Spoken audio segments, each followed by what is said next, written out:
Good evening, welcome. We respectfully acknowledge that we live and work on the unceded territories of the Coast Salish peoples, including the Musqueam, the Squamish, and the Tsleil-Waututh nations. Welcome, thanks for coming. Your time is precious, as is ours, and we appreciate your visit here tonight. As you can see, there are, a few bumps and grinds with this thing tonight.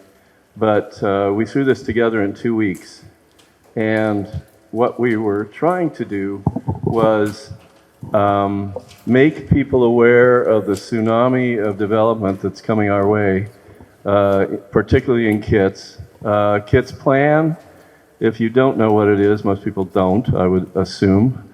It is an amalgamation of all of the interest groups in Kitsilano who have dealt with various subjects over the last few years, be they Larch Street or Balaclava and Fourth or Sinnock or the 17-story building at 7th and Arbutus masquerading as a 13-story building, low barrier, or, all the other ones. Anyway, we've pulled them all together, Upper Kits, Lower Kits Point, West Kits Residents Associations.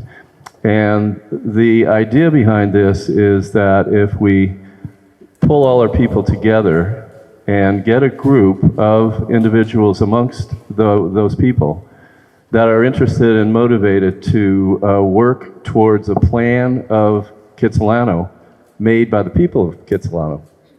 That's the idea. And that's what we're going to work for and towards. And this is, I call this EV1. It's the first event. We're learning a hell of a lot in this little time frame about what to do and what not to do. And our next meeting will be in a bigger venue. So that's what we're up to. Let's see. Yeah, we felt an urgency in the city and didn't want to wait until after spring break, so here we are. We intend to give you some information about what's happening in Kits tonight, listen to you, which is a big portion of it, and one thing that's missing right at the moment is a mic stand down the center aisle, which we'll get to, or else we'll use this. We'll do whatever we have to do to make it work, because that's the most important part of this whole event, is to listen to you and send you away with some inspiration and hope for the future. I think our next, Brian, I think it's time for you. Brian is going to present kind of information about the Broadway Plan and what its effects on the neighborhood, particularly the area of Kits from Vine East to Burrard, because that area has been now zoned as part of the Metro Core. In other words, its zoning density is equal to that of downtown. So he'll show you what effects that has on that portion of Kits, and then we'll talk about some other things through the evening. But we're going to try to keep our, we're running a little bit late right now, but what we're going to try to do is reserve the last hour for your comments, opinions, questions, things like that. So here's Brian. Thank you very much for being here this evening. I want to start by acknowledging the gentleman who was up here a bit earlier, Randy Helton.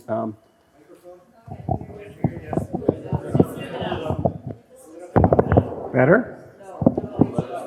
Wow, I feel like a rock star now. Anyway, okay. Thank you. So I want to start by acknowledging the gentleman up here a bit earlier, Randy Helton. Randy rented the hall on his own dime. So if anyone wants to kick in a few dollars to any one of these tables, I think it's about $500. So it's a huge expression of good faith on his part. And wherever he is, he can expect some money from me. So KitsPlan is what we call this that we're trying to do on our own, because the city won't. They've tried it and it hasn't really worked. So what does KitsPlan actually mean? The area to the lower left of the two red bars, that's the part of the Broadway plan that is East Kits. Everything beyond that is Fairview and Mount Pleasant. And it looks pretty daunting because it is. So we're going to talk a little bit about Vancouver plan context because it's important. The scale of the development that we're looking at, the specifics of the East Kits plan, and some proposals to date, which are in excess of what you may have got through your mail or other sources.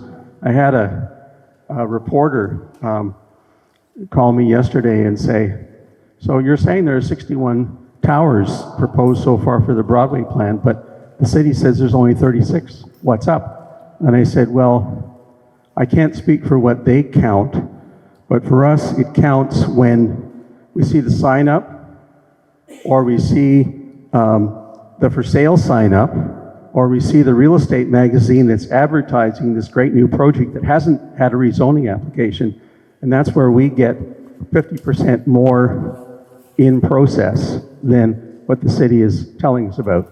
So the last thing we're talking about is some possible futures for our development. So this isn't my diagram, so I take no responsibility for it, but it's from the city's official Vancouver plan, which covers the whole city. And this is East Kits, and this is the rest of Kits. And then we're going to talk about those areas as opposed to the rest of the city. We can only deal with so much at a time.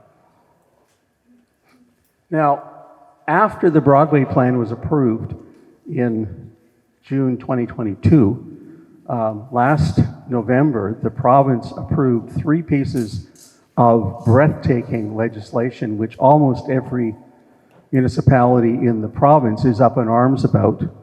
Not Vancouver, but anyway, that's another story. And what the most egregious one for me is this one called transit-oriented development. So this again is East Kits, so the Burrard Bridge, and this is West Kits. And those circles are development circles. And what that means is that, again, I keep doing this, and I apologize for these diagrams, they're mostly not mine. So this is East Kits, it goes to Vine Street, it starts at Burrard. And then we have McDonald, and we have Alma Street. And these little circles here are all of the development that this Bill 47, the provincial bill, has layered on top of the Broadway plan. So what that means is everything inside these 400-meter square radius areas, if somebody wants to do a rezoning, it has to be a minimum of 12 stories high. That's how we're going to get density in the cities. We're going to force people to build higher whether they want to or not, whether the economics are. The 800-meter radius is an area within which we should have a minimum of 8-story buildings. And if you look at that, and you look at kits, there ain't a heck of a lot of kits that's not in those circles. So you're pretty much all in. And then there are some little bullseyes here where they want 20 stories or more. Now, having said that, we're sitting in Kit's house, which, according to the Bill 47, should be or could be redeveloped as a 12-story building. And one of the other speakers is going to talk a little later on about a project a block from here, which is being proposed at 20 stories. So, you know, it's not to be careful what we wish for, it's to be careful what the provincial government has wished for. So these are some more diagrams from the Vancouver plan. This is called rapid transit. So this could be Broadway, and the plan calls for a continuous row high-rise buildings along that, regardless of where the subway stops are. So and I know that Michael Geller has some words to say about that a little later on in the evening. Oops, sorry.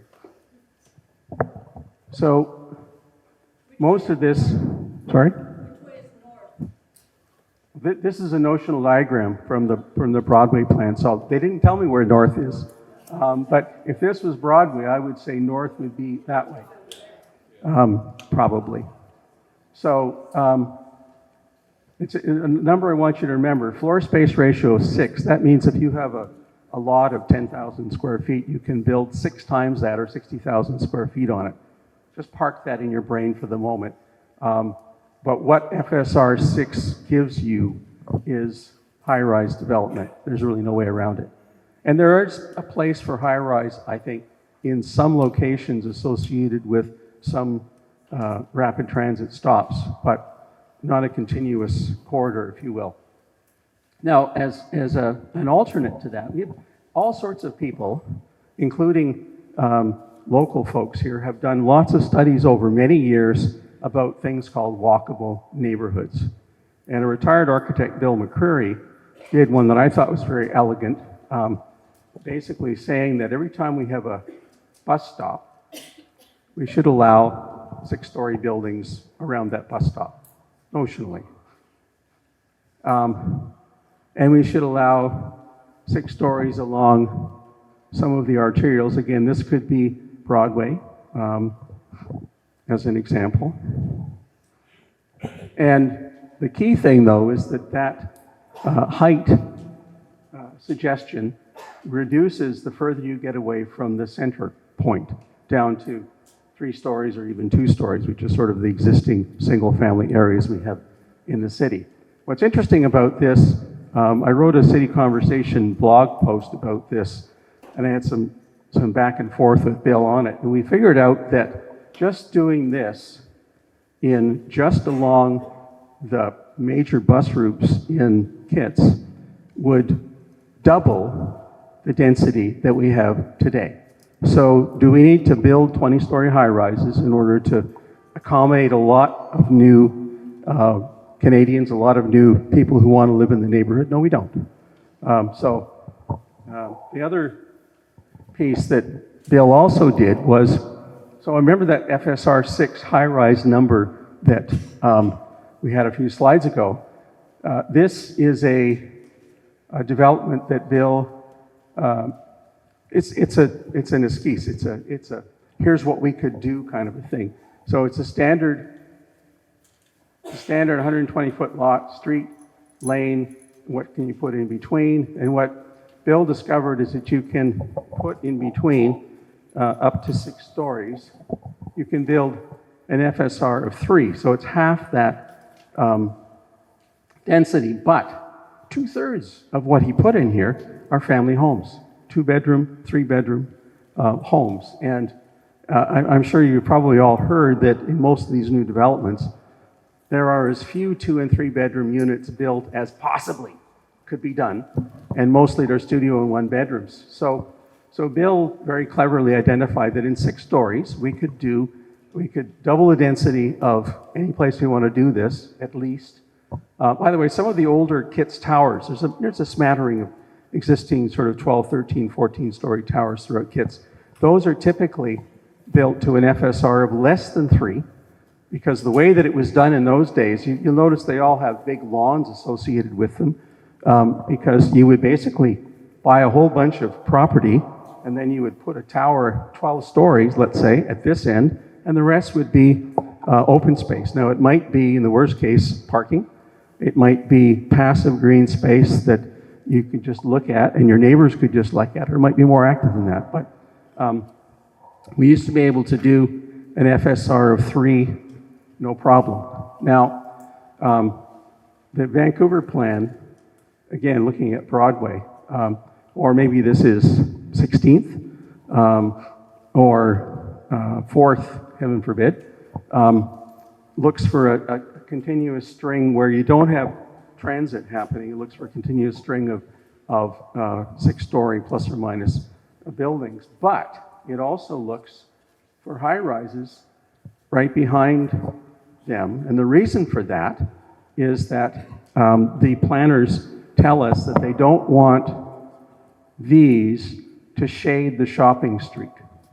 So they're going to shade all the neighbors, but they're not going to shade the shopping street. So, I mean, conceptually, it's maybe an okay idea, but not very well handled. Okay. So some of you may have seen some of the images that Steve Bohus and I did where he modeled the Broadway plan. This is the only image we can find from the city of Vancouver that tells us about the Broadway plan. And that little square in the lower left, that's East Kits. So, pardon me if you, so when we saw this, we started to read the plan and we started to model what the plan said. And for East Kits, this is what we got. Now, this was heavily criticized by city staff and politicians. Mayor at the time, Kennedy Stewart, said they were faulty planning. So we just sort of ignored that. But that's what we said could happen. And, pardon?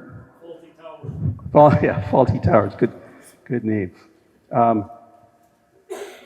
So recently we went back and we started to look at, so we've had 20 months of Broadway plan. So we were 5% into the 30-year time frame that is supposed to be the life of the Broadway plan, 5%. And in that 5%, we already have 10 towers proposed in East Kits. So the black ones are proposals that coincidentally are exactly the place we said they would be. We didn't want them to be there, but that's what the plan said. There are a couple that have appeared in places that we didn't think about.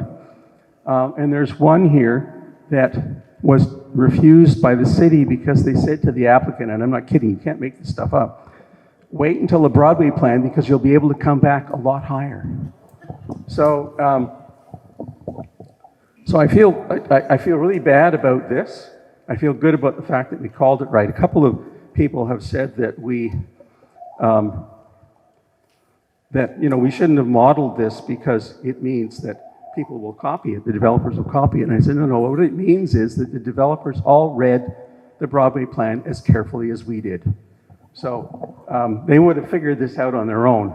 Anyway, so this, you don't worry about reading it, but this is what these are. Each one of these is an address. Each one of these is in a kid's neighborhood. And they're all, so we predicted they would all be 20 stories.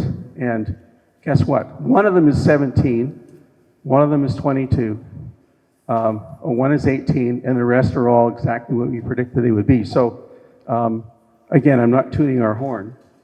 Probably the more important thing to say here is that there are a couple of these at least that are taking the place of mature rental accommodation. So there's going to be dozens of people already demo evicted as a result of what is being proposed here.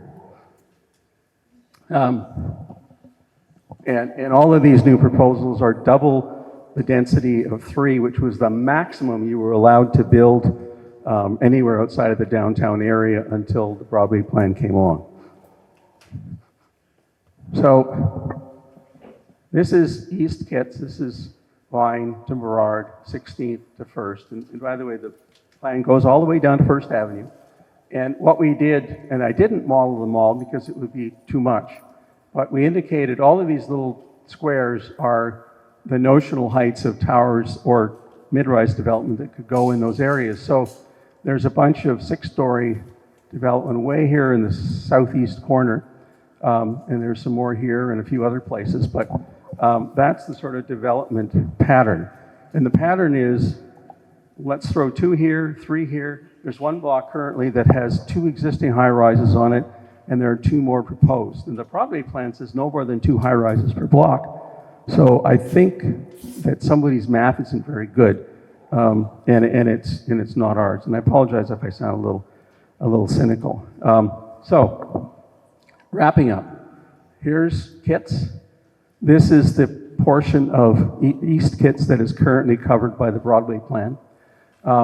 This is where the SkyTrain station is. So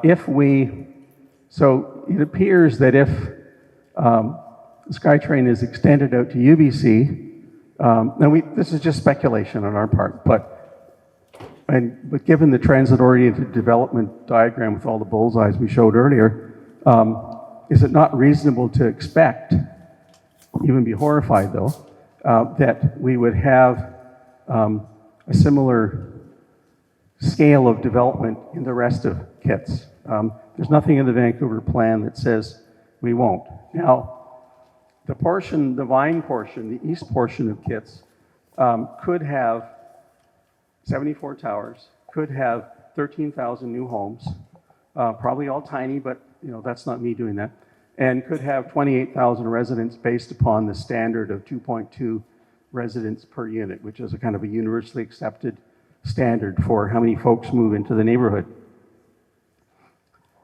If the rest of Kits goes the same way, we could add 185 more towers, we could add 32,000 more homes, and 70,000 more residents. At this point, I expect you to start throwing things at me, and I'm just going to say, I didn't do this. I just read the numbers. So right now, the population of Kits is about 50,000. The Broadway Plan currently would increase the total population, could increase the total population of Kits by 50%. If this area also goes the same way, then the population could increase by 200%. So instead of being 50,000, it would be 150,000 in the future. So that's our concern, because one of the things government has done is basically said, oh, we don't need parks, we don't need schools. The infrastructure is just fine. We'll make it work. And we're a bit skeptical about that. So we got criticized in those gray models for their being too blocky and whatever. So Steve did some additional work, Steve Bohus, and put some texture on these, and they were still criticized as being inappropriate. So this is a proposal that it's outside of our area. It's at Main and Fifth. But that's what's been approved. And pardon me if I don't think that this looks an awful lot like this. It's a little bit, it's only 20 stories, I think, maybe 25. My what? Trees on the roof. Oh, right, okay. Well, you know who the architect is, so you're going to get trees on the roof, right? And this is the one that I think Arny's going to talk about, or maybe it's Michael, which is at 2175 West 7th, so very close to here. And this is not our rendering. This is an artist rendering of what is being proposed for the neighborhood. So what can we do? We can track the development proposals that are happening, and what that means for us, because myself and Steve and Randy and a few others, we map this stuff. We keep track of it because we can't, frankly, trust the city to do that. So I regularly get emails from folks sending a photograph of a rezoning sign, and sometimes that's the first we've heard about it, and sometimes it's the first anybody else has heard about it.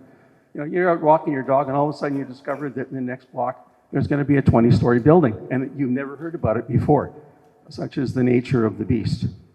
The city has dismantled its tenant protection office, and so we're trying to figure out a way to track demo evictions, because they're going to happen. They're already happening, although so far at a smaller scale. But we're very concerned, as I'm sure all you know.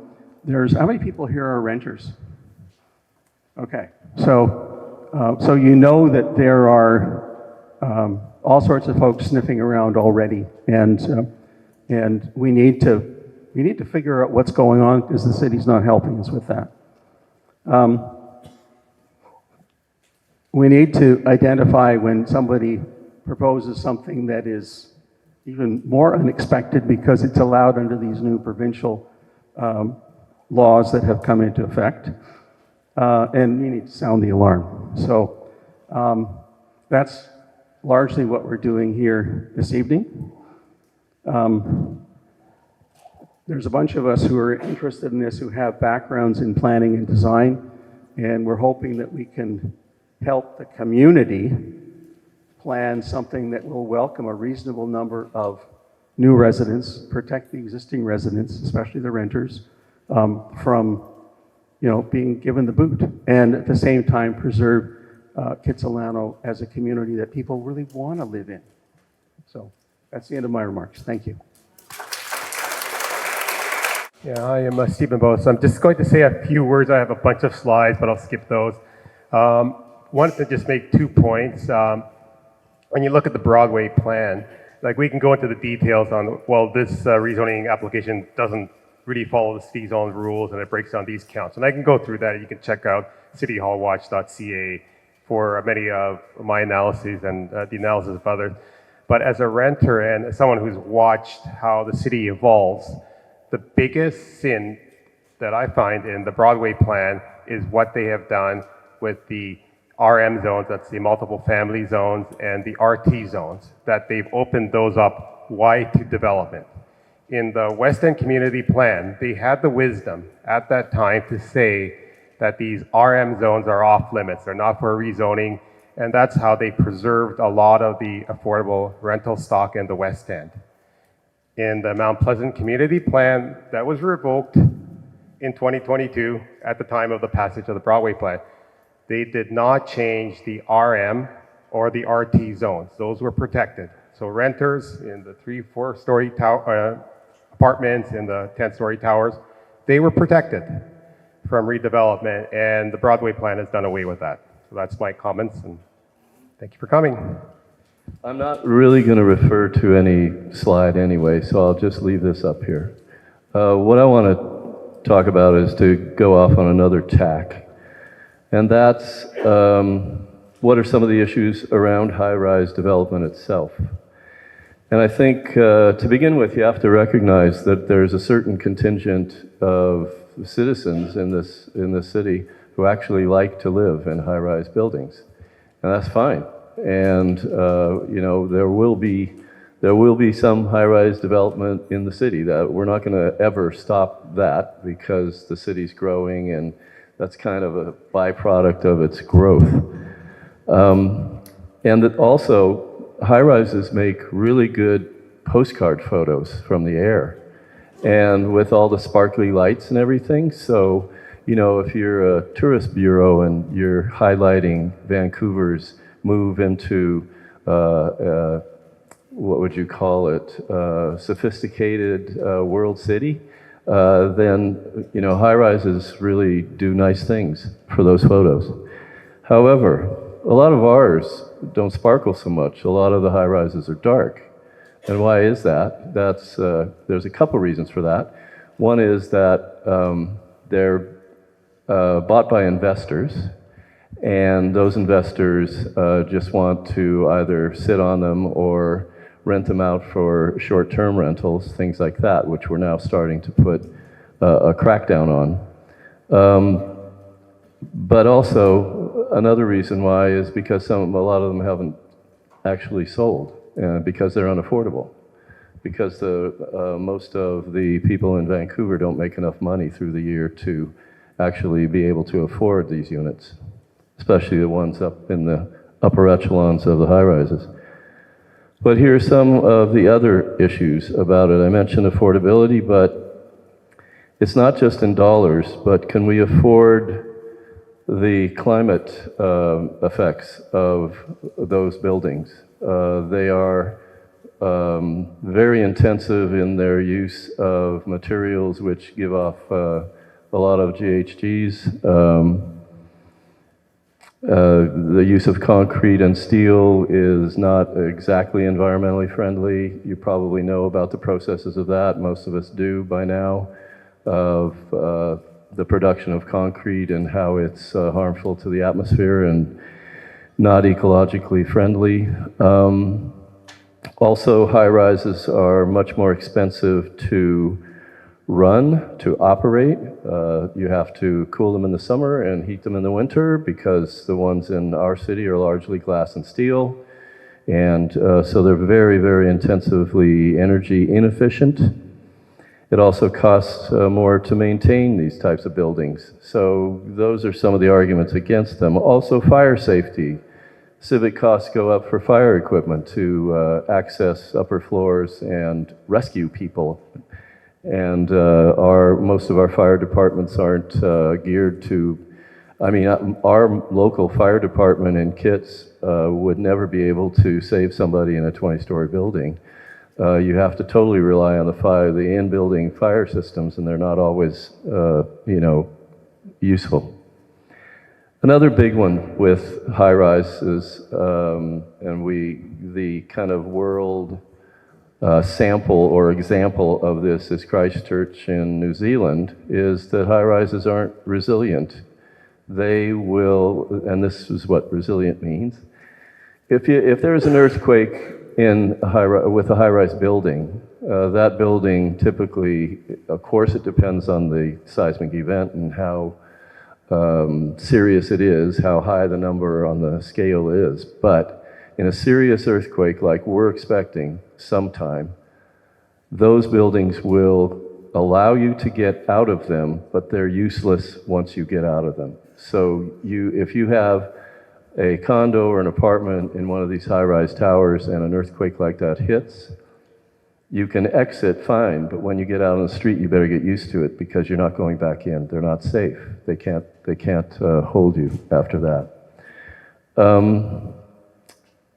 There's also the effect of high-rises appearing in your neighborhood on the land values. They will make your land values go up to a point where it just increases the unaffordability in any area around it because the land prices typically go up. And the other thing I wanted to do is just, if I've got some time, I want you to think about a high-rise tower and who works in it, who are the people who, because a lot of these, especially when they're more expensive, they have service workers that work in them. They don't live in them because unless they have social housing, which is subsidized to a point where their income can afford it down on the first and second floor, they will be workers who are, cleaning the pool or servicing the windows or, doing various things, cleaning suites, blah, blah, blah. A lot of these people they come to town through the auspices of the federal government. They're immigrants, and they usually come with families. And if you think about it, where are they going to live? They're probably going to look for some place, a 3-story apartment block like Steve was talking about, an affordable place to live.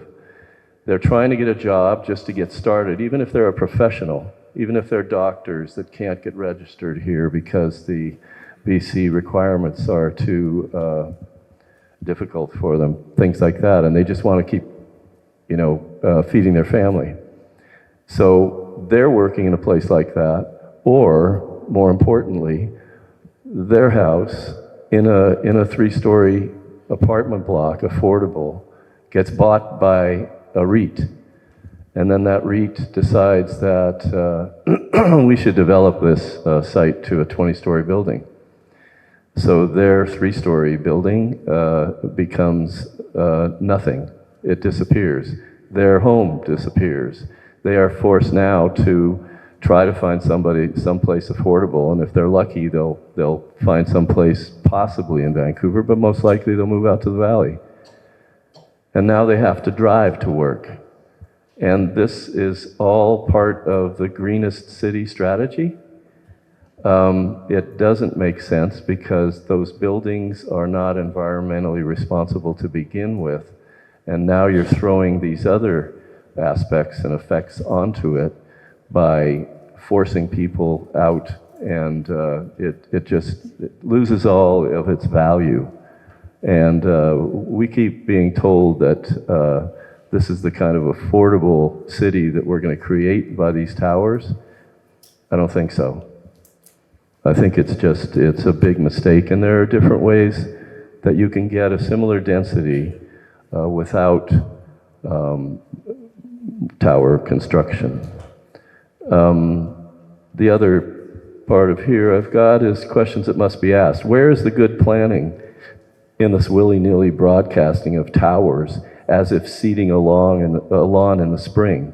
Where is the intelligent, principles-driven urban design? Why is a tower the only answer to increasing density? Are there other ways? Well, yeah, there are other ways. And some of the students of Scott Hine and Patrick Condon out at UBC in the Masters of Urban Design program have done studies of this neighborhood and found that it is possible to develop increasing density to handle the incoming populations in 3 to 6 story. And who knows, maybe somewhere like in terms of the Arbutus lands, for instance, the heights there go up to 8 stories, 8 or 9 stories? A little higher, yeah. So, but look at, I don't know if you all know that area where the old Carling Brewery used to be. It's one of the best designed places in the city. And yet it has, up to 8 or 9, maybe a little higher stories, but they're done in a graduated and mixed fashion. I personally think in terms of urban space that even the Olympic Village site is a very interesting, way to deal with intense urban density. Not that that's going to be here or not, but these are some of the things that we as a group need to decide, all of us, not just the people standing up here like me talking to you, but all of you. We want to find out what you want in this community and how we're going to affect change in this community in a way that saves the beauty of this community and the texture and the character. There are so many people that want to move into Kits. I mean, Kits is kind of this mythical thing. I remember when I came to the city, ooh, Kits, wouldn't that be a nice place to live? Well, I was lucky. But we have to keep that. We don't want to lose that character while we're densifying, while we're bringing in more people. And it's possible to do that in a way that preserves the character. And that's what we have to work on. So that's my take.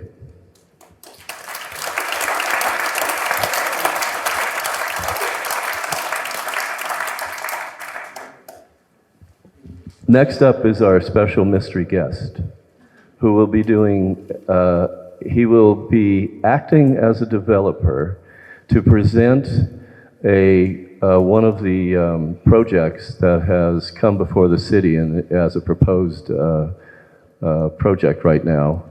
And we invited the city to attend this meeting. They,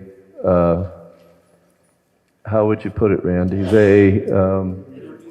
They demurred, yeah, they demurred. Oh yeah, they said they don't do that anymore, but we're going to have an open house, like the city does, where all the panels are around and you can talk to 100 different planners and planneries and you can have your eyes glaze over and faint. And, that's public engagement. But we're going to work on a better way to publicly engage. And we're going to try to make it fun and interesting and develop a plan for this area. And the ideal situation would be eventually, in working with the planning department of the city of Vancouver, that if a developer comes to, let's say, 4th and McDonald, for instance, with a project, a proposal, they go into planning, and planning says, yeah, that looks decent. Why don't you take it to Kits and see what they think before you get going too far? And we'll have some ideas about whether that looks good or not, and advise. Right now, nothing like that happens in this city. We're just, we're ignored, we're told that, they act like we're impediments to the progress of this progressive, advancing city. Well, I'm not so sure that we're advancing in the right direction or that we're progressive at all. So, anyway, sorry. Back to our next presenter, Mr. Wise. He is going to present West 7th? 2175 West 7th. 2 blocks away, I think. And here he is. Thank you for your attention. My name's Arny Wise. I'm the Vice President of Real Estate for Grey Corp Corporation. That's my real name, but I'm not really the Vice President of Real Estate. I used to be a Vice President of Real Estate for another development corporation way back when, so I have some knowledge of what I'm saying.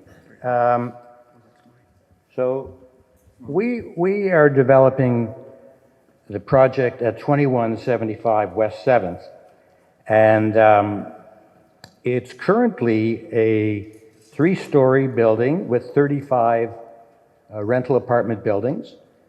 It was built around 1970, and we're proposing to build a 20-story building with 100% residential rental units. Now, everyone knows that there is a desperate lack of rental supply in Vancouver, which makes rental prices out of this world. And in response to that need, we are building more rental housing supply on this site. Now, there's been some talk about unaffordability. Currently, there are 35 units in this building, which are affordable because they were built in 1970, so they were subject to rent control. Those 35 units are going to be built back into the new building. There are 182 rental units in the building. There it is. 20%, that is 35 units, will be affordable, will be below market, as is required by the city. Now, there was also talk about these won't be affordable or built for families. They will be. So let's put that bogus argument to bed. The unit size, there are 49 studio apartments out of the 182. There are 69 one-bedrooms, 46 two-bedrooms, and 18 three-bedroom units, including 5 townhouse units at grade. So, and there'll also be, as was mentioned, a shared common area, indoor and outdoor amenity space on the rooftop. There will be 3 underground levels of parking with 52 parking spaces and 321 bike parking spaces. Now remember, this building is a 4-minute walk from the new Arbutus subway station, which will be completed in 2026. Maybe. And it's also nearby the Arbutus Greenway, so people can use that to bike away. Now, this proposal was designed by GBL Architects, well-known architects in the city, and it has a floor space ratio, that is the number of times the lot size, of 6.5. So it has an 18,000 square foot lot and 117,000 gross floor area overall. Now, we purchased this site in June 8th, 2022. The Broadway Plan, the Broadway Plan was approved on September 1st, 2022. So we bought it just before the Broadway Plan was approved. Of course, there was talk in the media and everyone knew this was coming, so we took advantage of that, and we noted that the only 20-story towers are permitted is 2 per block. So we made sure we were one of the first ones in there to get our application in so we could be approved before anyone else, and we did. We submitted an application on September 1st. We got a response from the city in May 12th, 6 months later. And then we submitted our formal rezoning application on October 30th, 2023, just 6 months ago. Now the project is now secured as one of the two 20-story towers on that block. So we're very happy about that. What else can I tell you? We're in full compliance with the city's tenant relocation and protection policy, which means that there's no talk of demoviction. The 35 units, when this building eventually is demolished, the residents of those 35 units will be relocated according to the city's plan, and they have the choice of either taking a cash amount and then they can go on their own, or they can rent somewhere else, and there's a formula for a top-up of how much the developer, we will pay so that they're relocated during the time of renovation, demolition, and the new building. And then, when the new building is built, those 35 residents or their families will have first right of refusal to come into the new building at the below market rents. Now, what are those below market rents? I had to check. The city policy was just finally approved on February 16th, 2024, so that's like a month ago. And if you're curious, the way the 20% of market rental is calculated, it means you'll be able to come back at 20% discount to the average market rent in the city as a whole. So just let me give you the numbers so you don't go ooh ah.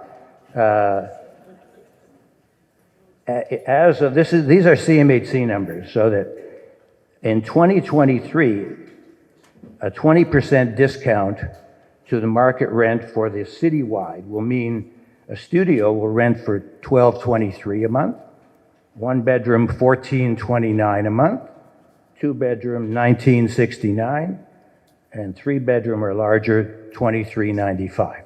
That's a pretty good deal, because I've been told that the current rent in the building for a one bedroom is about $1,800.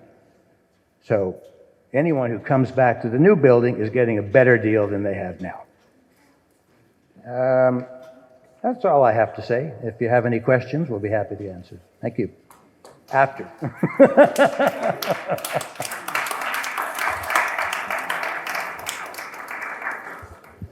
So just to be clear here, he was doing a really good job of acting this, so don't throw anything at him, don't run over him, he's just doing a good job of his part.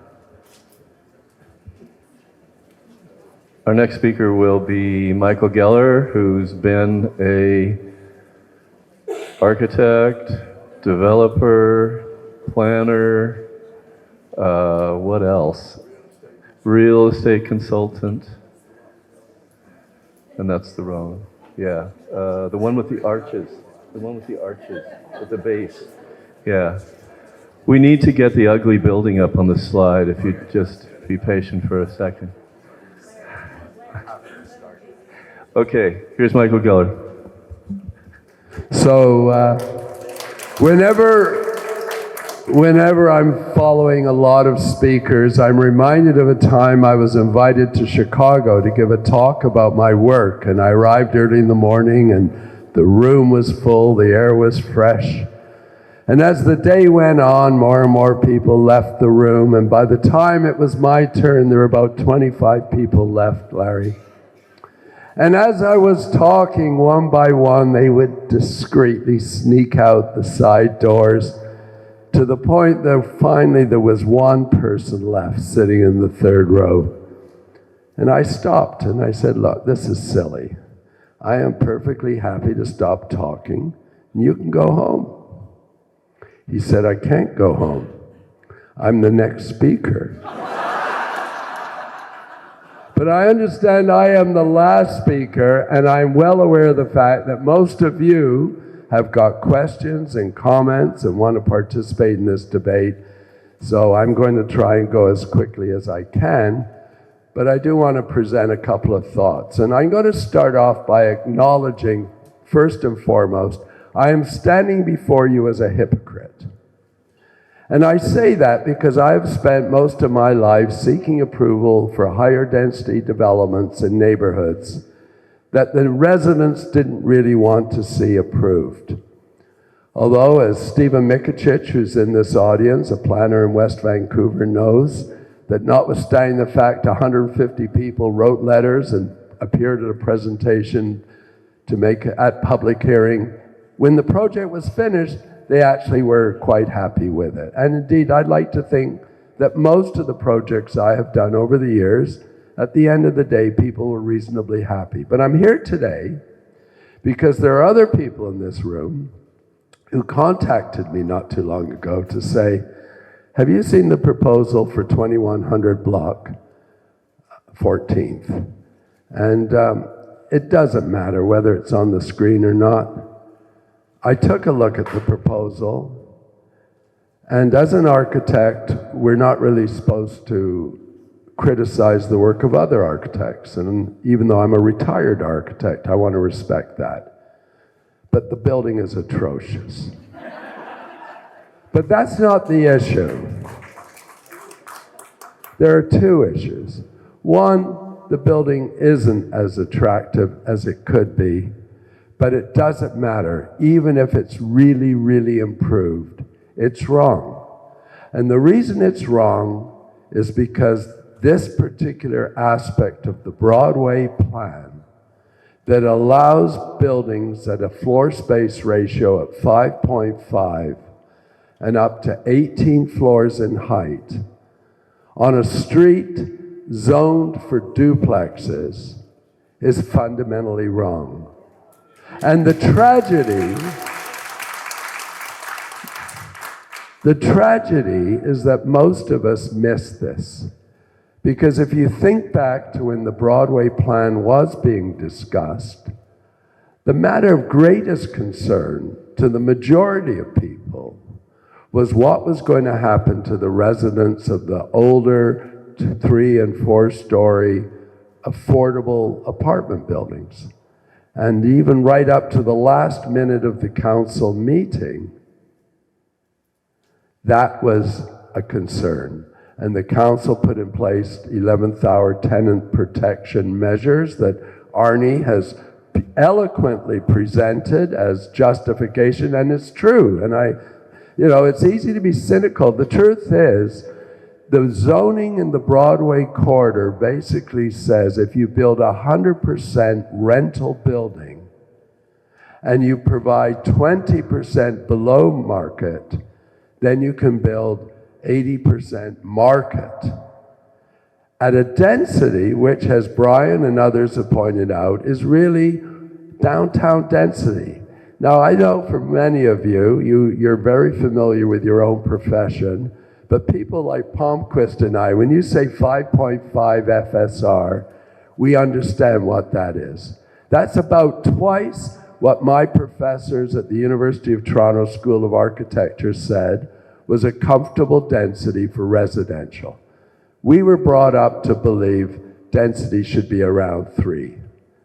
And so when a group of people who lived near a development near Broadway and Birch several years ago, who were at SFU when I was at SFU overseeing a new development called Universe City, contacted me, they asked me, would I be interested in listening to their concerns about a proposed rental building on the old Denny site? And I said, sure. And this was a site that had been zoned for 3 FSR. And then someone came along and said, I'm willing to build 100% rental, but I need more density. So it went up to 7.7. And then that got approved, and then another developer came along and said, we would now like to go up to 10.8, but we will include the 20% below market component, and Kennedy Stewart and others under that program approved that project. And I criticized it because I felt it was wrong. It ended up as a 28-story building, but it's not just height. I don't want to insult anyone in this room, but when you're talking about building mass, you have to look at both height and weight. Now, of course, we don't talk about weight in building terms unless we're Buckminster Fuller. We talk about density. And so a 12-story building in Carisdale at 2 FSR has an entirely different feel in its neighborhood than a 12-story building at 5 FSR or 8 FSR. And so you have to look at both. So I criticized this and immediately was chastised by a lot of people who said basically on Twitter, why in the world should we be listening to an affluent old man like Geller and his old-fashioned planning ideas? Doesn't he appreciate there's a housing crisis? Why are we worrying about neighborhood character when there's a housing crisis? And the irony is that Tom Davidoff, a professor at UBC, for whom I have a lot of respect, but although he has a background in planning and his family has a background in planning, he's fundamentally an economist, and he believes the key is supply. If we can keep building more and more and more supply, we can bring down the price of housing, whether it's for rent or for sale. Now, the interesting thing is he's right, except do we really want, or will we really allow so much housing that the value of all the existing homes drops 30 to 40%? Of course not.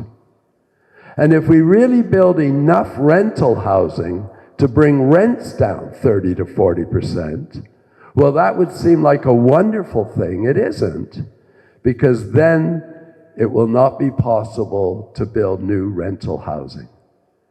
So I decided to try and express some of these concerns in a letter to the editor. And if Murphy Costello and Andy Gabor in the room, it says, your fault that I did this, and I could be home watching the hockey game with a big hamburger in front of me. But I'm pleased to be here because if I can in some small way share a perspective from another developer, a real one this time, Arny. I once bought a Jaguar after building my first high-rise. I'm happy to do it. Now, by the way, just out of interest, how many of you read a letter to the editor that I wrote that appeared in Vancouver's Awesome? Wow, okay, thank you. Now, how many of you read that letter, but you just didn't want to put up your hands the first time? Anyway, so what I basically tried to say is what you've heard tonight. Now, I'm not going to be here to try and argue the negative aspects of high-rise living. I'm not going to do that at all. I think there's lots and lots of positive attributes, although they are not suitable, especially once you get above the 5th or 6th floor, in my opinion, for families with children. But I don't have to worry too much about that because, as you heard tonight, most new buildings, whether they're rental or condominium, don't have larger suites suitable for families with children. Now, in rental buildings, it's because a lot of landlords, and they won't like me saying this, but it's true, they prefer not to have buildings full of families with children. They damage, they disrupt the neighbors, and so forth. In the case of condominiums, we don't build lots of apartments with 2 and 3 and 4 bedrooms, because in order to finance a new condominium, you have to pre-sell those units. And your pre-selling units, or I call them units, I know they're homes, but trust me, we tend to think of them as units when we're seeking financing. And they're not likely going to be finished for 3 to 4 years. And most families with children or empty nesters looking for larger suites simply aren't interested in that. So we designed these buildings with the help of the Bob Rennies and George Wongs and MLAs, the marketing firms, so that we can achieve a 50 to 65% pre-sale target. And generally speaking, the only people buying those homes are either young people who are hoping to use the 3 years to save up the full down payment, or investors who are going to buy it either with the expectation that it'll increase in value, or they will close and rent it out. So that's part of the reality that we are facing. But the real concern I have is that it is wrong to put these towers in the duplex zones. But what we should be doing instead is doing what the city did for the single-family zones. Now, I'm not going to go on about any thoughts I have about the multiplex zoning that allows up to 4 or 6 units on single-family lot. In principle, I think it's a great idea. I've been arguing for that for 40 years. But it's time for the city to do exactly the same thing for the duplex zones. And I would recommend that it allow a floor area ratio or FSR above 1, which is what is the allowable for the single family, but less than 5.5, which is what these high-rise buildings are allowed to be. Maybe you go to 2. And then in 5 years or 10 years, as development happens incrementally, you raise the bar. But this tenfold increase, going from effectively 0.6 FSR to 5.5, and in fact the building on 21st demonstrates what could best be described as chutzpah, because even though he could go to 5.5, which is almost 10 times the existing density, he actually is asking for 5.8. As my former boss at BC Packers once told me, Michael, pigs get fed and hogs get slaughtered. And I hope this particular hog will get slaughtered. But I'm not allowed to say that, so what I am saying is I think we should seek the planning department and Vancouver City Council to impose a moratorium on these new high-rise proposals that are almost 10 times the existing density. Don't stop all the high-rises, as we heard today. God bless Brian and all the work he does. But whether it's 36, as Kerry Gold pointed out in a recent article she just wrote, which appeared online today for Stories, a Toronto publication, or whether it's more, it doesn't matter. And they won't all get built because the financing is such. You just can't build all of these market condominiums renting for effectively $5 to $6 per square foot per month, which means, 850 square foot apartment is going to be around 5,000 square feet. And if it has no parking, and a lot of the developers I talk to are hoping to make these projects financially viable by not providing as much parking as they used to in the past, people won't rent those units. Some will, but many won't. Or if they do, they'll say, well, I'll park on the street. And if they experienced what many of us who drove here tonight experienced, driving around the block, looking for a space, finally finding one and being thrilled, Larry, only to discover it's resident only, that won't work either. So let's ask the city to impose a moratorium on the towers on streets lined with duplexes, and hopefully that will help a lot of the people in this room live comfortably and sleep at night. Thank you. All right, thank you. We're going to now proceed with our discussion section. So what we would like to do is, let's take this,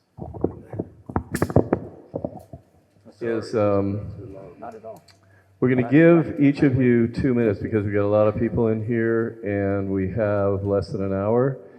And so we would, if you want to express an opinion or an idea, or have some comment on what's been said by the speakers tonight, or if you have a question. We're going to kind of play it by ear in terms of questions, because we have Patrick Condon is here, Scott Hine is here, Arny is here, Michael's here, and so we have people who possibly can answer some of the questions about the presentations, but it's time for you to start the discussion. So, microphone here. Where are you? Okay, Randy's going to go around with the mic, so raise your hand and we will start. Maybe since it's tight, if we could start on this side for a few questions, and Sure. then we'll move to that side. Yeah. Wait, you point, and then I'll run. Okay, purple. Thank you for organizing this. I just have a really specific question about the 2175 West 7th. It's right near St. Augustine School. Has the group so far looped in any of the parents and teachers of that school? Since we don't have the real developer here, I'm not sure whether we can answer that question or not. I could answer. Well, we actually invited Grey Corp, the proponent. They declined the invitation, but they said they would answer questions. So one question was, what about the renters there? And they said that they have had meetings with the tenants in the building. The school itself? Yeah, the school, the parents have been informed, yeah. It's spring break right now, so most of them are out of town. But we are in contact, yes. Yeah, thank you. Okay, Larry, next question. Okay, you're moving. I don't see anybody up here, though. Up here, we have Raymond.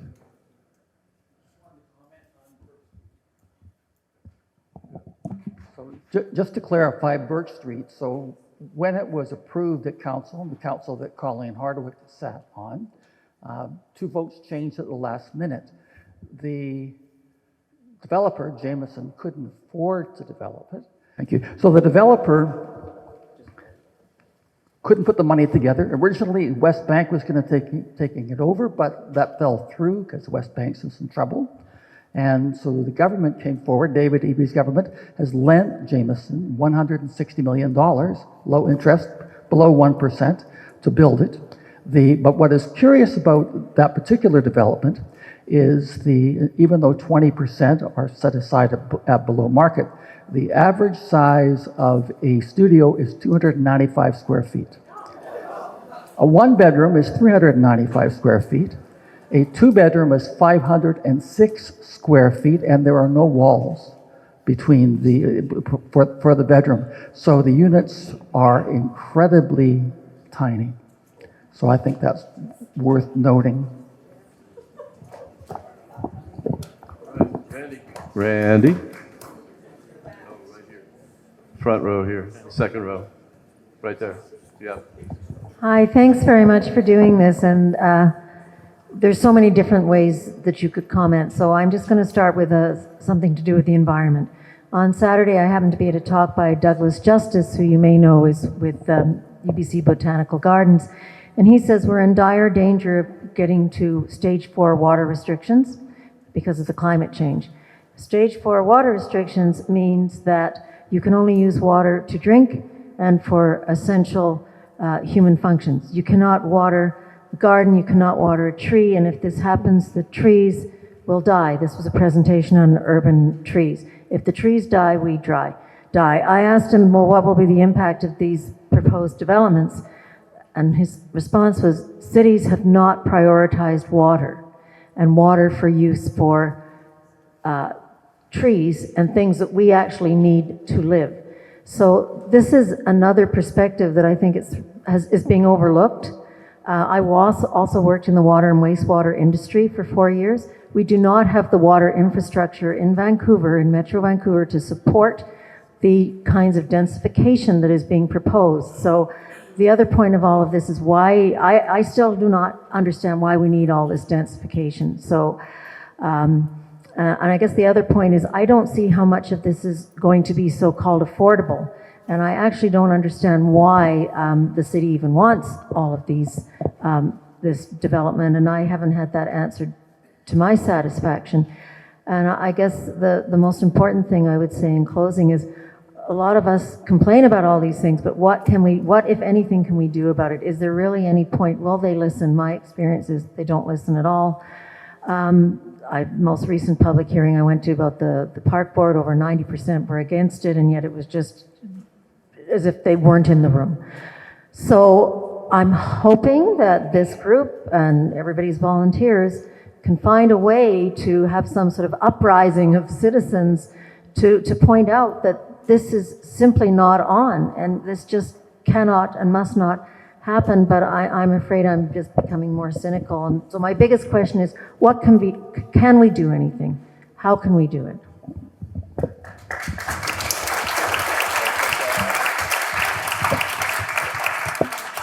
Scott Hines going to address that. I think that's the question. You hear me? Good? I think that's the question of the day. It's been 30 years since there's been local area planning in Kitsilano. So I don't know if Sean McEwen is here, but my better half, we were your representatives for the Arbutus lands, the Carling O'Keefe site that was mentioned, which was one of 3 study focuses under local area planning of the day, starting in the middle 80s and then concluding in the mid 90s. Because it was a formal civic process, and what Sean and I did with many of you is we effectively drew towers off the table in favor of the mid-rise development that's there now. The city had to pay attention because it was their process. I look at the Jericho folks. I see Randy and Frank and others who have done heroic work at Jericho. Because they did it themselves on their own dime, the city paid no attention. Didn't even look at their work or reflect it in the staff report.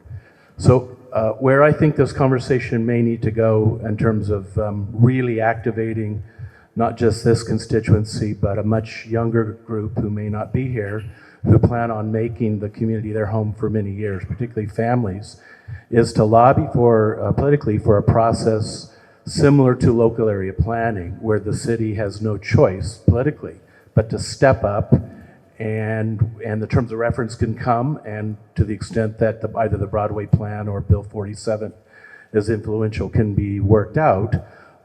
But unless it's, I think, for me, my opinion, a civically led process, bona fide process, it will be so easily to dismiss otherwise what a group like this and others concludes and maybe even draws up at some point. So holding the city accountable for their interest in neighborhoods, which is a word that seems to have been left out of the glossary of terms for the citywide plan and the Broadway plan, and to actually use this as a moment where they declare there is still an appreciation for what neighborhoods are and what communities are. So I hope I've answered your question. Thank you. Larry, if you don't mind, one from here, then I'll move to the other side. Hi, Don Hazelden. I am an architect and spent quite a bit of my career developing housing. One of the things that I have been looking into lately is the health effects of high-rise. And if anybody wants to download a very, very good study by Robert Gifford, Dr. Gifford from the University of Victoria. He looks at between 100 and 200 articles, papers, on the subject of health and high-rise. And one of his conclusions is that although there's a lot of disagreement about various things about high-rise, almost all researchers conclude, as Michael Geller pointed out, that high-rises are not healthy for children, families with children. So we're trying to build an immigration program that will counteract the effects of our birth rate being below 2.1. So presumably, we're importing a lot of families with children. Or we're expecting the families to come and have children. But they're not going to do it and live in these high-rises. They're not affordable, and they're not suitable. And according to Dr. Gifford, They're not healthy. So this idea of more solves the housing problem is wrong. It's like eating more junk food. It'll just make you sick. We're going to have a serious health problem, both mental health, physical health, and a policing problem. It's not the right solution. Don't build it. You're just building a health problem. So. Thank you. Okay. The fellow in the leather hat. Thank you. I'll keep my remarks limited to just one area. If anybody remembers the demo eviction of God knows how many years ago, maybe 15, 20 years ago on the Little Mountain, in the Little Mountain area, that was demolished. That apartment complex was demolished, and it still isn't rebuilt. Okay, so for several reasons, I want to bring up the possibility of places being demolished, but nothing being built in their place. Because it's not prominent in the news, but there's excellent reason to think there's going to be great financial problems starting and getting worse.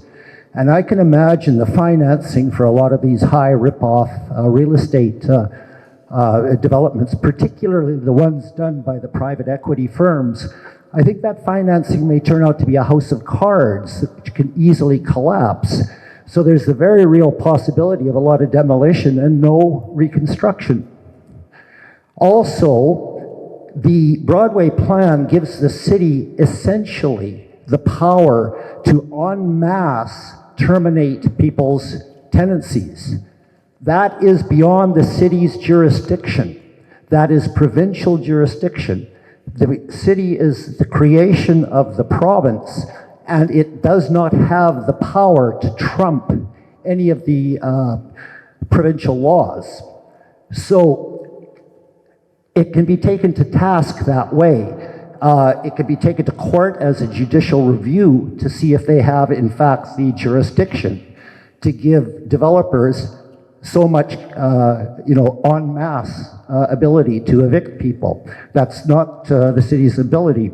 Also, the tenant protection and relocation policy has a number of devils in the details. I've looked at it in great detail. And it has to be looked at because there's all sorts of snaky things that can work against people in that. So that bears some resemblance. Also, Okay. I'll be very brief. Yeah, okay. One last Thanks. point. Turn it up. If you notice what happened with the Cambie Street merchants, they took the mistake of the city, which cost them so much, all the way to the Supreme Court of Canada, and they lost. So that means there is no recourse to mistakes that the city makes. No recourse. And that's got to be looked at too. So I suggest that this matter be taken to court for a variety of reasons. Thank you to everybody for attending. Thank you to the organizers. Thank you. Yeah, that hand right there, yep.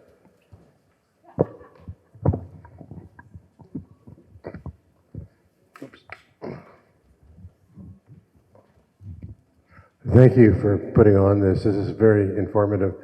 And I learned a lot about high rises. I live in the West End, and I appreciate the fact that high rises do play a part, although they're not the ultimate. I think the only question I have is that we didn't address much in the way of livability of communities. And I remember hearing on the CBC a woman who is the mayor of Vienna saying, we have one of the most livable cities in the world because we took into account what people need. And they need parks, and they need community centers, and they need schools. And if all this is within reach of a home, this makes it livable, and this makes it enjoyable. And it seems to me we're dealing with it from the point of view of economists and architects and profiteers, and we're not looking at it from the important point of what's the city going to be like in 50 years? How are we going to live in the city, and is it going to be livable? And I think we need to look at it step back a bit and stop talking about dollars and start talking about lifestyles. Yeah, thanks very much for those points. I think that that's something that we're going to look at in our consideration of planning for Kitsilano to check, first off, how many parks do we have and what square footage of parks do we have? Are we doing the, I can't remember what it is, so many square feet per residence right now, let alone before all this density picks up. So yeah, there's a lot of unholistic thinking that's going around about this. There's a whole lot of planning about where to stick your high rise, but there's not a whole lot of planning about what are you going to do with the shit pipes? What are you going to do with the, where are the parks? Where are the community centers? Because if a whole lot of people come in here, we have to deal with a whole lot of other things that a whole lot of people produce and need. And your attention to livability is spot on. That's exactly right. Next, what? My question is to Michael Geller. You mentioned that the building going up on 14th is truly ugly. Where can it, obviously they have a architect's drawing of it. Where can you get that to have a look-see at just how ugly it is? Actually, if you just go onto the city's website, I think it's 2156 to 2178, 2172 21st, 14th. So if you just Google that address, you'll get taken to something called Shape Your City. Okay. Because you're invited to Shape Your City. Yes, I did read what they posted. And you will then see hype. pictures of the building. You will see all of the renderings. Now, the interesting thing that I did have something in my letter that I was asked to remove, because I did point out that the drawing that was on the website was deceptive. And it, actually, architect Larry Diamond, who's a very community-minded architect, he was the one who, through a colleague, pointed out that he knew this drawing was deceptive because the trees had shadows which came from the north. And while that's the case in Melbourne, it's not the case here. But if you do go into the architect's submission, and the full thing is online, you'll see all of the shadow diagrams that architects and developers are required to submit, which show how the building shadows at this summer, spring, fall equinox. It's worse than that one. And it looks a bit like that one. But the point is, as Ken Sims says, we don't have a shadowing problem in Vancouver. We have a housing problem. And it's not entirely correct, but I'll accept that. But nonetheless, that's not justification for ignoring the neighborhood character. And the irony is, there is a whole movement out there that basically is saying, why are you so concerned about neighborhood character when there's a housing crisis? Colleen. Hi, thanks everybody. I'm Colleen Hardwick. Know a lot of people in the room. I'd like to thank you. The question about what can we do is at the heart of this, and the answer right now is nothing. I hate to say it, but the system is set to create this situation. Once upon a time, we used to plan for growth. We used to manage growth and try and manage the growth of housing with mobility and community amenities and commercial activity and green space in an affordable way, because if you can't afford to live here, what's the point? But what's happened over the last 15 years, particularly since 2008 and the crash, is a restructuring of the city's business model to promote development. And so the success at City Hall is making your targets and fulfilling a pipeline, because the city adopted a business model that is basically selling zoning to generate revenue to fund more city activity, not necessarily services. And people need to understand this, because as long as that model is persisting, it's top-down, it's deterministic, it's autocratic and anti-democratic. And, you know, I, for one, as a child of this city, and now as a grandmother of grandchildren in this city, wants to be able to stay here.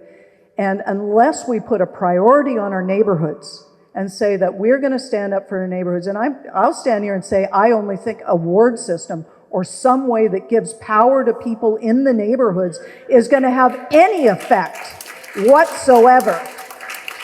Otherwise, the money will buy every election, just like we've seen in this last one, millions of dollars spent to buy up all the advertising and ensure that vote gets out. And then what do we see? We see the system persist, and it's all about promoting development, not managing it in the best interests of its residents. So think about that, because as long as we perpetuate the same model that's in place, what is it, the definition of insanity? Doing the same thing over and over again and expecting a different outcome. So I think, you know, again, I've been in this and behind the scenes, and every time they say that City Hall is standing in the way of development, I'll tell you that of every single rezoning application that we saw before council in the 4 years I was there, 100% of them passed. So where's the obstruction in that? There isn't. It's repeating the big lie. And again, stepping back and asking ourselves that existential problem, why are we promoting growth? Where are the people coming from? What jobs are they going to do? What opportunities? All of us that came here in one generation or other was seeking to build a better life for their children and children's children. What is us? Well, those jobs and opportunities are not there. What we see is accelerating immigration as fuel for the housing production industry. It's not being thought through properly, and we have to do something about it. And we haven't seen people show up for meetings and say power to the people in a long time, but maybe it's time that we stand up and start doing that now. So, thanks everybody. Thanks, Billy. Ronnie Yakolev. I belong to the Riley Park South Canby Community Group. And of course, we've been through the whole Canby corridor situation. I must say that we have had discussions with some developers. Whether they pay attention to us or not is another story.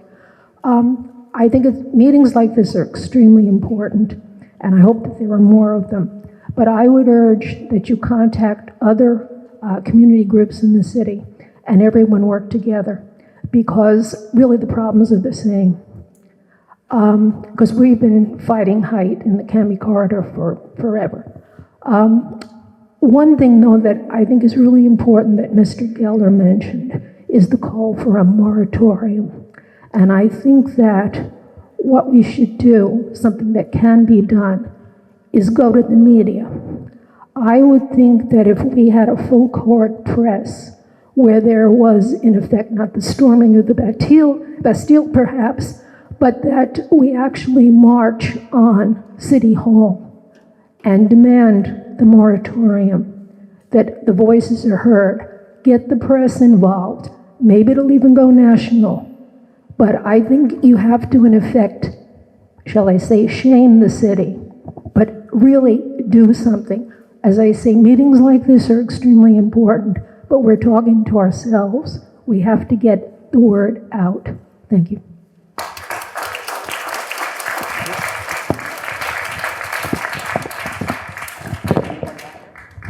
Just as Larry was ringing the bell to tell me to shut up, I was about to say, if any of you are tweeting, please let Mike Klassen, Sarah Kirby-Young, Rebecca, etc., Adrian, Pete Fry, let them know that this conversation is taking place.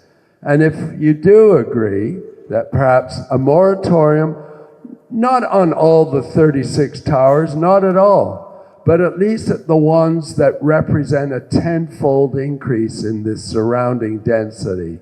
I think it's not unreasonable to say, let's just hold off on those projects for the time being. And I think starting on Twitter, using Facebook, I did send a note to Dan Fumano tonight to tell him this meeting was taking place, to see if he would cover it. He couldn't. Also, Doug, Todd, I hope, so I think, now, part of the problem we have, and by the way, I did post on Twitter a photograph of you, and someone did say, now, who's representing the younger people? There you are. I better get a picture of you. But I said I am, but I think we all care about the younger people because most of us have children and grandchildren who are struggling to find housing. But there is no doubt that there will be people who completely dismiss us because we are predominantly old and predominantly white and so forth. And it's an unfortunate reality. But I do think, I appreciate you making the point that slowly getting a movement going, I think a moratorium is the right way to go because the Broadway plan is in place, but we all miss that. Rhonda Howard, the former city planner, she pointed that out. Trish French, another former planner, she too wrote publicly and said, it's fine to put the density right around the transit stations, but don't move so far off of Broadway, up and down, because you're making a mistake. And I think they were right, and we need to echo that position. Great. Steve? Hi, good evening, everyone. I'm a lifelong Kitsilano resident and a community planner by profession, but I do not work for the City of Vancouver. I wanted to focus on something that Larry said at the very beginning of the meeting, and that is when you came here, you saw Kitsilano as a very special place. And I think everybody in this room has their own idea of what makes Kitsilano or their other Vancouver neighborhoods special. As a planner, what's really troubled me is this didn't happen overnight. There has been a systematic approach to changing what the city is and can be. There's been a lot of rhetoric about lower density or ground-oriented neighborhoods and the evil people that live in them as so-called gatekeepers. Under the Vancouver plan and the Broadway plan, communities clearly have no value. Tenants that are in affordable housing are expendable. Homeowners can be pushed out through escalating assessments and taxes. What about our small businesses? We've lost so many legacy businesses because their rents are doubling and tripling. So from my perspective, community planning is first and foremost about community, not the creation of speculative real estate opportunities. And we've heard a lot about increasing housing supply, but does anyone really believe that that will trickle down to greater affordability if it means lower sale prices or rents for investors? Thank you.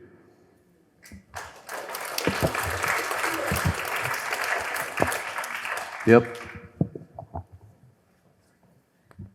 Okay. My name is Mina Wong, and I run in 2014 for mayor of Vancouver, and I bought out, at that time, vacant property tax, although I didn't get elected. But you spoke up, and that policy has been adopted by Vancouver and BC, and also in Ontario, in Toronto, and other cities.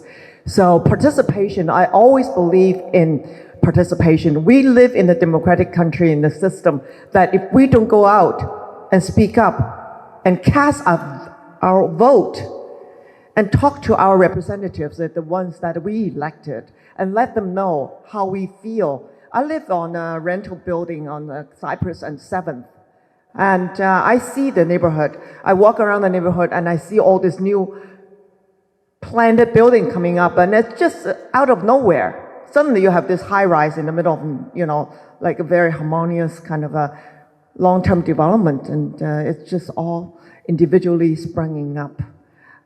And it's just totally destroyed the Kitsilano neighborhood that I loved, and I believe many of you do. And Kitsilano, come on, we have a spirit here, don't we? And we need to get that activist spirit back.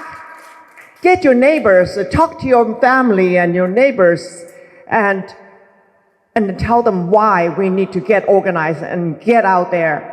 I'm sorry, today I came in and a lot of people were turned away, they couldn't get in. So there are a lot more people care about this issue. And I hope you got all their names and keep them and get organized. And we need to storm the City Hall. If it has to be done, then it should be done. Thank you.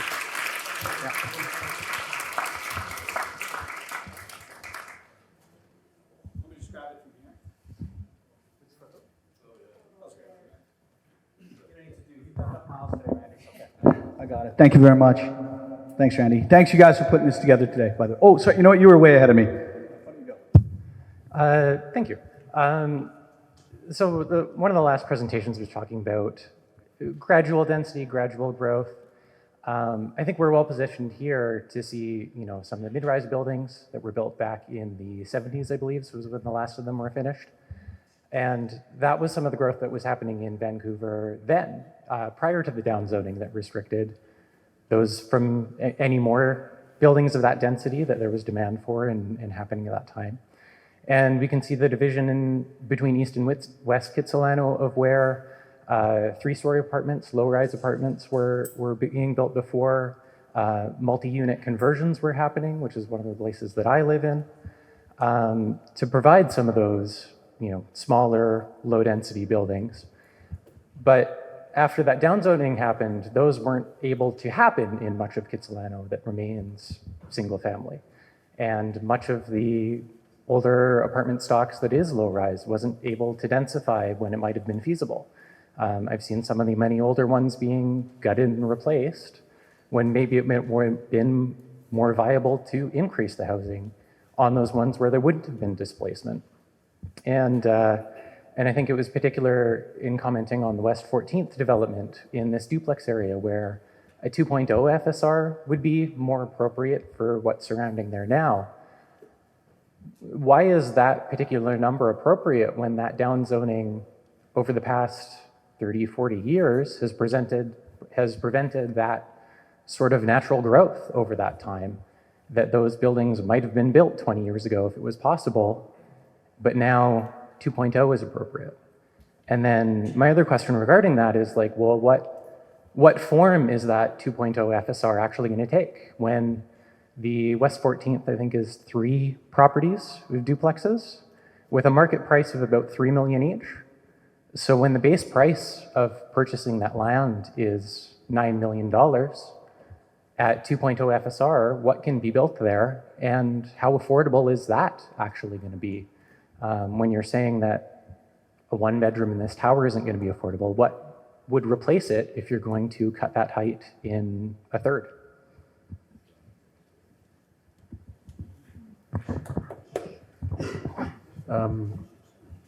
Yeah, that's a great observation. I just simply answer that if we can somehow more formally engage with the city, there is a wide range of, we'll call them typologies, different building types, that in terms of their scale, we can maybe set the architectural expression aside for the moment, but just in terms of scale, ground-oriented, bigger units for families without assembling land, without needing to do underground parking and the costs of that, perhaps even without all the what we call soft costs of marketing and the other things that kind of come with big speculative ventures, bigger and bigger projects.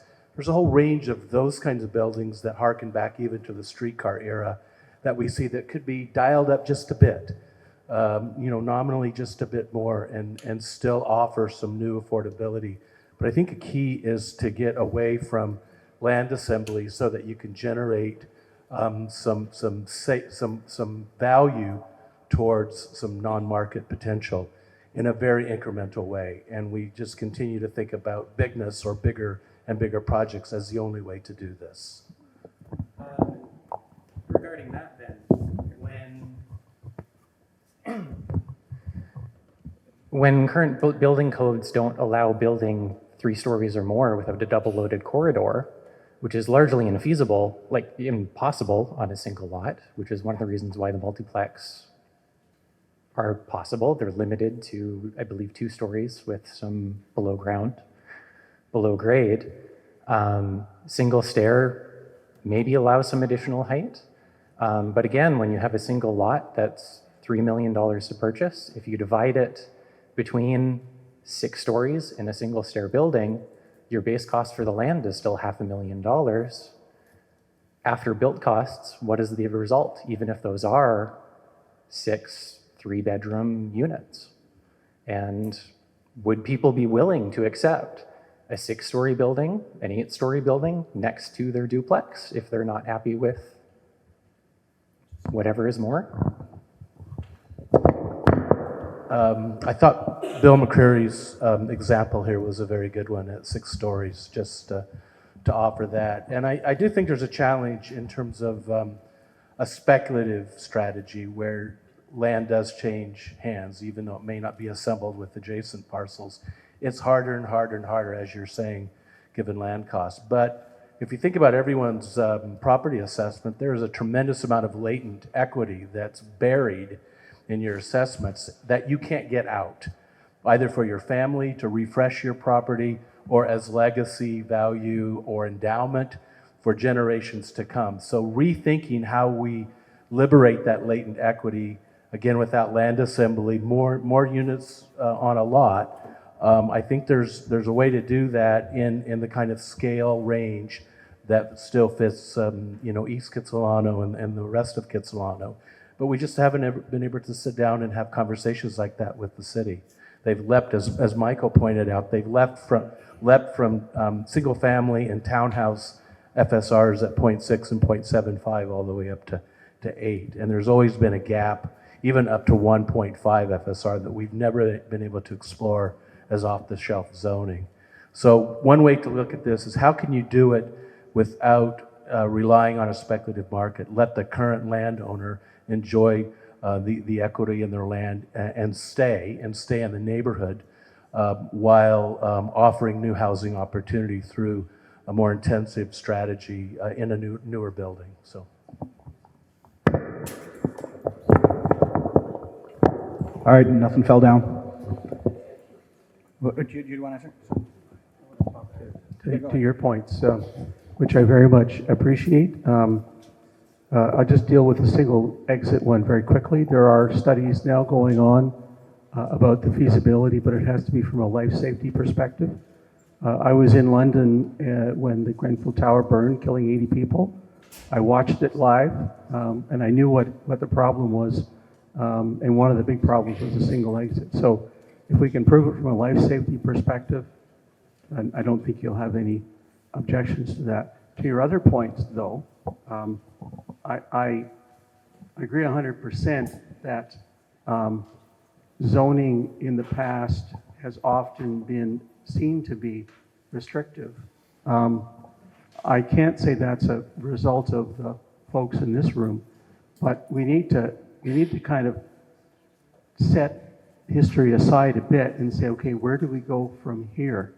And I think the kinds of things that Scott was talking about and the kinds of densities that can happen in livable spaces that you can actually relate to the street and your neighbors on are an important thing. And I think everybody in this room gets that. The problem, I live in a home that a character home that I would love to turn into a duplex. I already have a secondary suite and I'd like to do a laneway.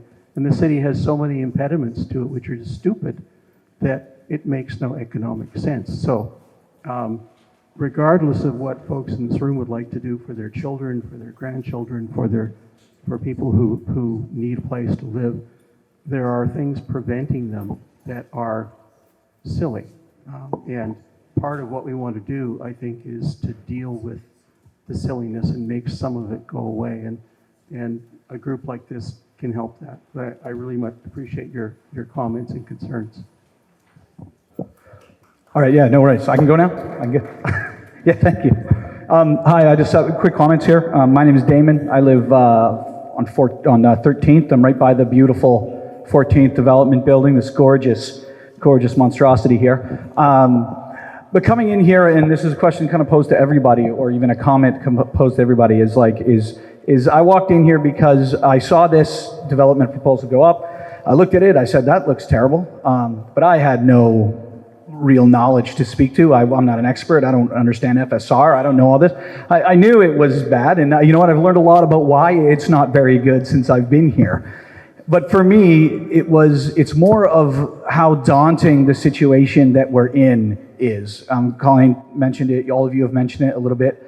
Like, when it comes to the development issue and the housing issue that's happening, this is like a bigger, major, like existential problem for society, you know, like it's in the news every day. It's a bigger issue. There's not a lot of people that have sympathy for us in this room and say, well, you know what, like we got a big ass problem that's way bigger deal than your shadows. Sorry, like we got to figure this out.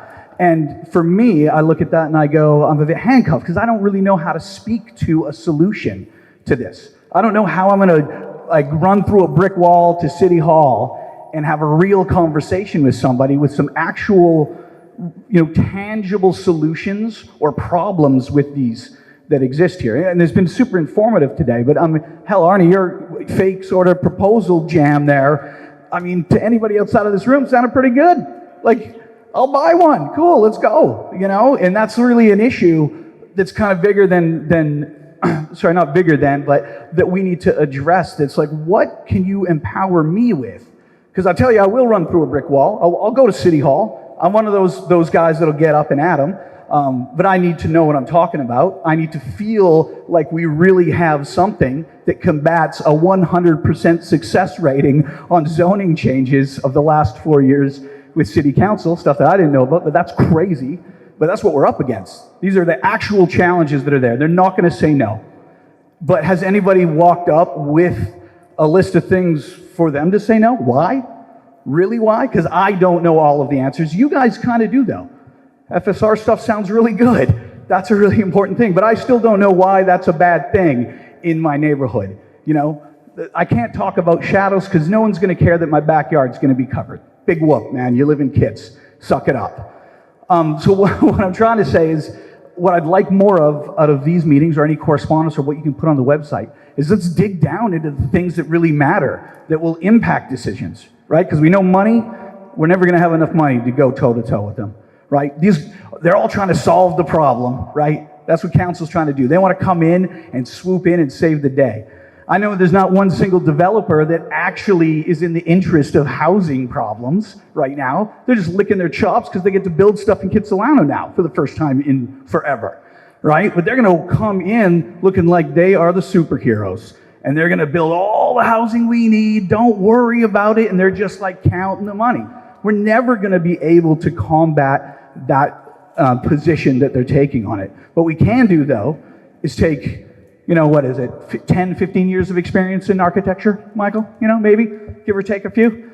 All of this is stuff that I found already really impactful, things that I'm like, okay, let's have a conversation about this. And so what I'm putting to you guys is that keep doing this, I'll keep showing up. I need more info. I need a little bit more stuff that you can empower me with to go run into City Hall. Yeah. And as soon as you do, I think all of us will be ready to go. All right. Yeah. I'm just going to close Patrick Condon's back, and he would like to make a comment. But what I'd like to say before y'all leave, some of you, is that we intend to do exactly that. That's what we're going to do. We're going to start educating all of us to the ins and outs of what's going on, more of this, and raise the level of sophistication of all of us, I think, to a point where we can effectively go into City Hall and start working with, possibly at some point we have to work with the planning department because they're not going to go away. And what we're going to do is come in with ideas and visions and things made up from all of us and work on it from that direction. Patrick? I'm just going to jump in for a second. We're going to ask Professor Dr. Patrick Condon to close the meeting, basically. But before that, there's going to be a donation box here. If you this tonight cost about $600 out of pocket, and so if you're willing to donate anything, they've got really cool stickers here they made as well. I love kits. And you can follow up all kinds of information on CityHallWatch.ca or hashtag KitsPlan. And now over to Professor Condon. Thanks a lot.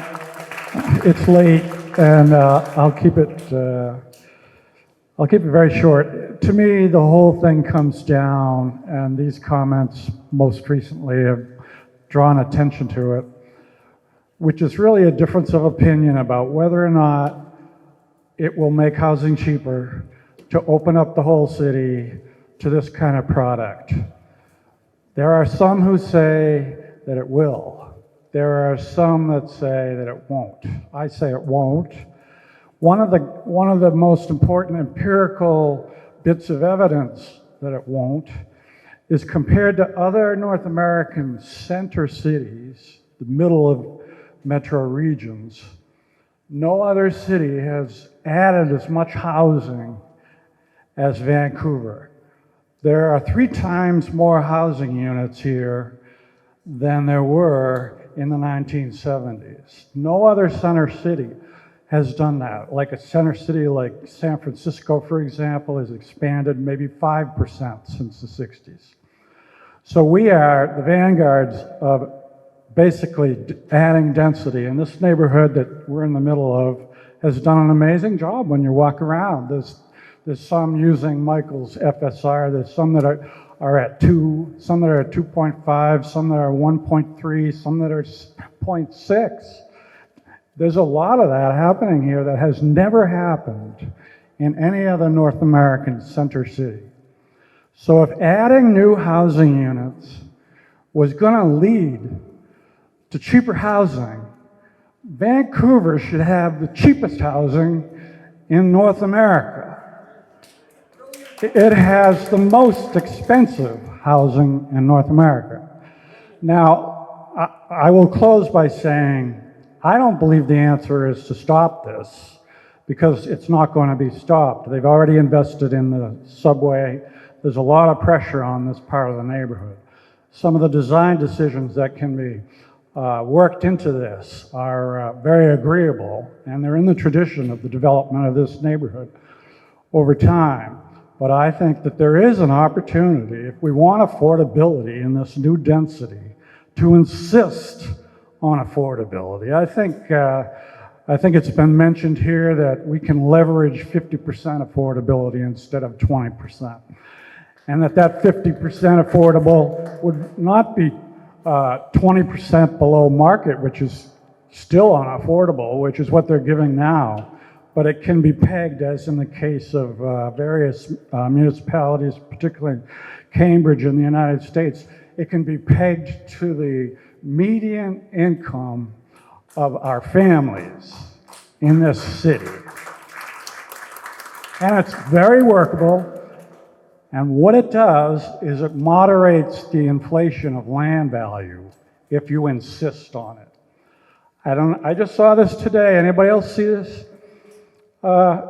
In the past 10 years, the building value in the city of Vancouver, and 80% of it is housing, the building value in the city of Vancouver has increased by $50 million in value in 10 years. That's great.